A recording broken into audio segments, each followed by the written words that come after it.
As always, it's been a very long time since I uploaded. This car is coming together very fast. I've been doing things off camera a lot on this thing, just here and there. I've been super busy, unfortunately. But we got something cool for the Genesis Coupe today. We're gonna be ditching the factory braking system, which are Brembos, and we're going with a aftermarket StopTech big brake kit. These things are massive and I'm excited. I've had these things kind of tucked away for a long time now, and I think it's finally time to install these on the car. We were able to snag a StopTech big brake kit for the Genesis Coupe. Again, this was used. I would never buy a kit like this new because it's just way too much money for brakes in my opinion, especially since it came with Brembos. If you're wondering why I'm ditching the Brembos, as you can tell, this car has sat outside for a long time. All the paint and stuff on these are coming off. So it was either gonna be rotors, pads, and then repainting the calipers and all that to make it look nice, or I actually got a steal on those used. So it kind of worked out really well. And obviously it's a big brake kit, so why would we not do this?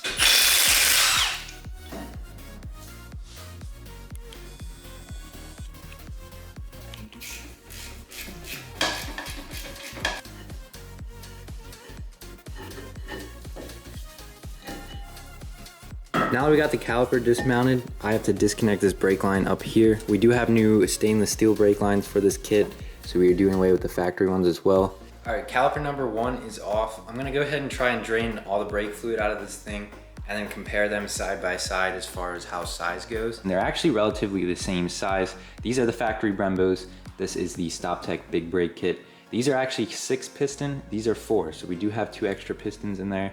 Should give us more stopping power. I honestly think I will feel a difference between the two here. And also just look at the pads. It was definitely time for a full brake makeover.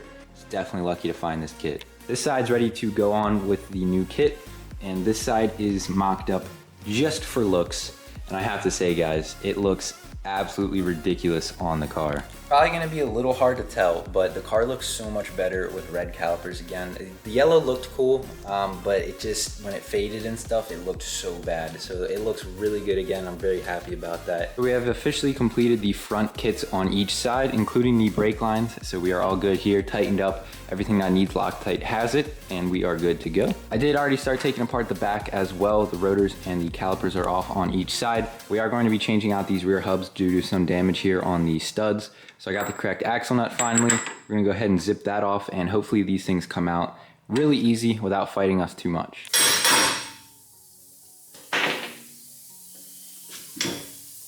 Rears are looking good too. We did install new hubs back here and new brake lines all the way around, etc., etc. We kind of went all out and just kind of refreshed everything. There's new hardware all around. And as you can see, here is the old braking system and the old hubs. So we should be in good shape. I'm gonna go through some stuff with you guys quick in case anyone wants to get this kit or know what it kind of entails. I had to get new screws for the rotors all the way around. The factory ones that have a Phillips head are no good. I had to drill out at least half of them. Anyways though, these calipers actually slide on and off real easy. Everything fit pretty well. In the front and the rear, I had to delete the dust shields. Not honestly a huge deal, just because the rotors are a lot bigger than the factory ones that has to happen. Also, you do have to have 19-inch wheels with this brake kit, so just keep that in mind. It is going to be a little tight fitment wise, but I mean, compared to factory, they're about the same size. I think the rotor is just the bigger piece of the whole kit. The last thing we have to do to finalize the braking system is replace this reservoir here. As you can see, there's a little nipple on the side where it would feed the factory slave because this was a factory manual car. It still is a manual car, but I do have my own reservoir then for the clutch. So we're gonna go ahead and go pick up a automatic reservoir from Genesis Coupe because it doesn't have that little nipple. I was gonna try to seal it off, but I just don't trust it. Brake fluid eats through a lot of stuff, including that, if you can't tell. So rather than have a brake fluid leak, we're just gonna go ahead and get the new reservoir and call it a day. We're gonna get right back to this because we have a very special package that finally came. So you guys remember I sold my old transmission and bought a new one way back in March, and I've been waiting impatiently ever since for it to come in. And finally, we got the good news. We got a very large box here. Oh yeah. Here it is guys, this is the new transmission for the Genesis Coupe. This is a T56 Magnum XL GM version transmission. I did have a Magnum F trans in here before, the F-body Magnum version. We did sell that and went with this. I made a whole video explaining why we did that. So if you guys are wondering why and want that information, go check that video out on my channel. Alrighty, so we got our transmission on our trans jack. We're gonna do a couple things to this thing before we throw it in the car. One being installing the short shifter. This is a Steeda short shifter, super good unit. We're gonna do things like cut off some of these tabs so that we have perfect fitment inside of the tunnel. And then we're obviously going to put on the throttle bearing assembly, etc. So this unit basically slides onto the shaft and then it will slip over a little ridge back here and stick on like so. Our bleed line will be right through this hole, and then our clutch line is gonna come down through this side hole right here. All right, we're gonna install our bolts now. We are gonna put some Loctite on these and torque them to spec.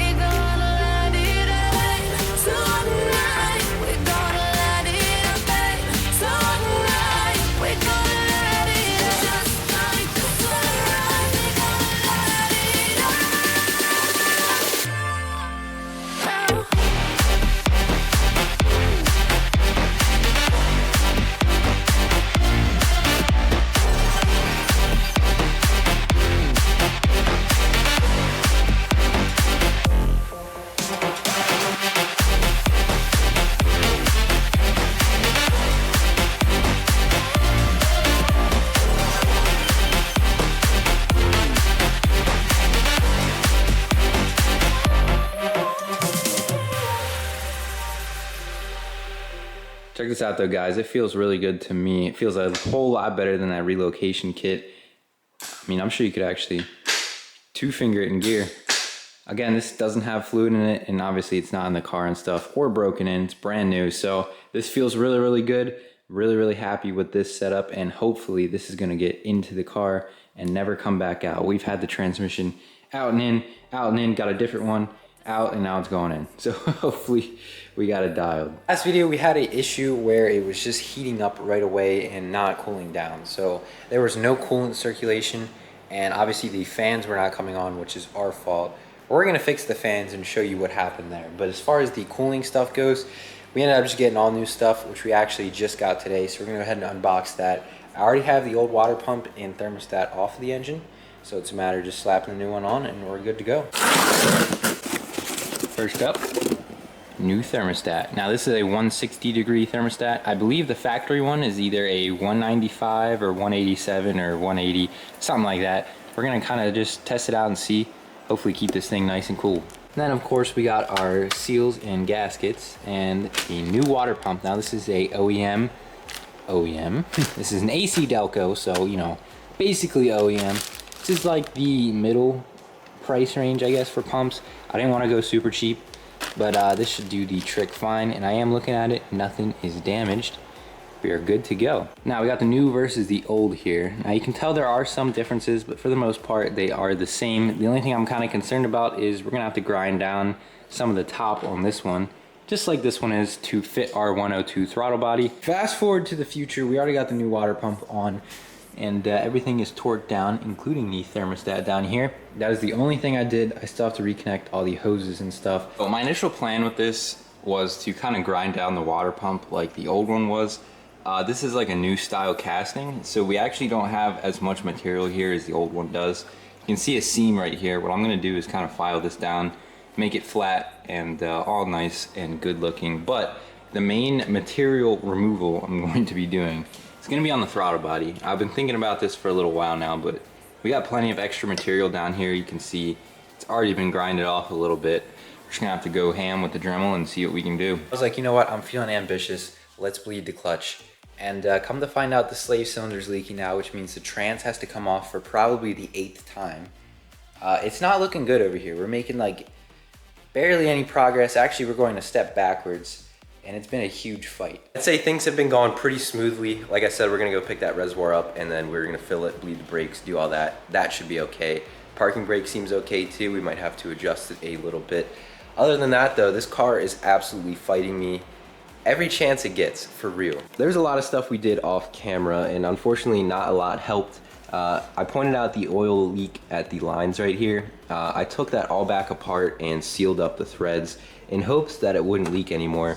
But as you can see, It definitely still leaks, only when it's running too. We are making really high oil pressure. This is a fresh engine, so I don't know what's kind of at fault here. I thought that would fix it. It really should have, and it didn't. So we're gonna have to hit the drawing board. I may even need new lines, which kind of sucks, but it is what it is. But wait, there's more. And then over here we have our second leak, which is the power steering. I can confirm it's running down on the alternator.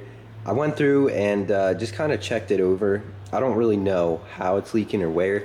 It's either the reservoir or the pump though, so I'm gonna have to pull this assembly back off. Everything is brand new too, unfortunately, so kind of sucks, but this is how our luck's been going with this car recently, which is kind of why this video took so long to make. Just wait though, there's more. This is the one that really hurts my soul. As you can see, our new transmission is installed with the shifter. Everything is good. Drive shaft is installed as well. We got that shortened. So this thing's basically ready to drive at this point.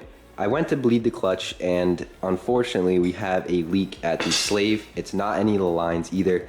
It's looking like it's going to need a new slave cylinder.